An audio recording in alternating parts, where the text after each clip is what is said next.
So here it is, the 65 Power Wagon W200. 5 years into it almost. We've got the whole chassis done. Right now we're working on electrical wiring and getting systems working. We've moved the original fuel tank from behind the cab to one back in the back of the truck. It's all plumbed up and working. Fuel lines. Every part's been taken apart and rebuilt. Transmission, transfer case, differentials. We changed out the rear drum brakes for disc brakes. The front axle was changed out to a newer 1-ton unit with disc brakes to get rid of the old drum brakes. We've also added power steering, which was not an option until the 70s. So we now have easy to use power steering, which required adding power steering reservoir and a few other things it never had. We have power brakes. We also now have air conditioning, which it never had before. So bodywork is still to come. Everything was just mocked up right now so I can get plumbing, hoses, everything working first, and the cab will come back off and we'll start on bodywork, replacing panels.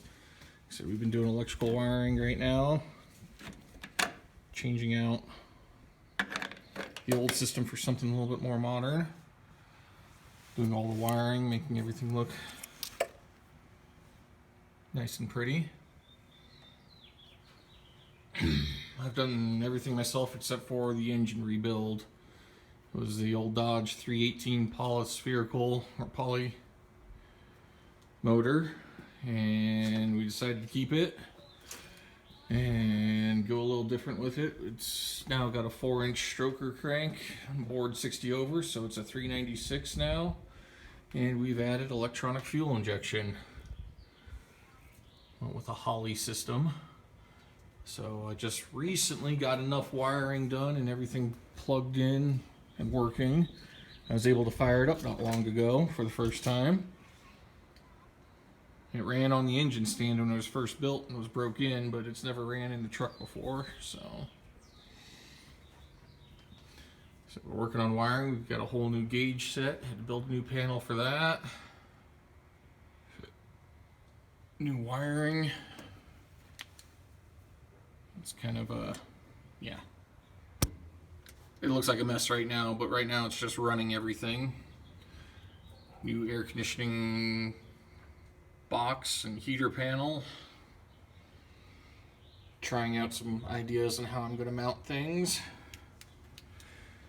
As you can see, the floorboards definitely need replaced, as well as cab mounts and a few things like that. Pretty much stripped down right now, but here's the bed is sitting outside.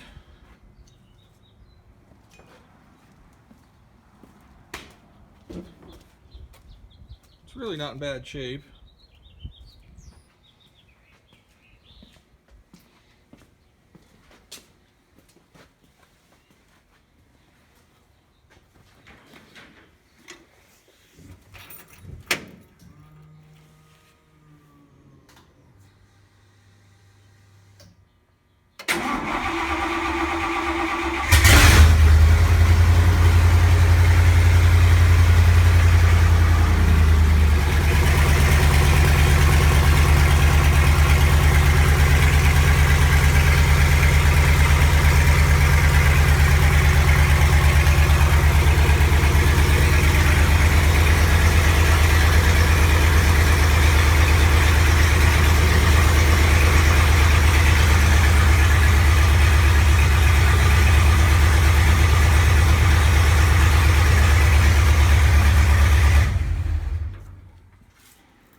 Here we go. That's a quick tour of what's going on with an old pickup truck.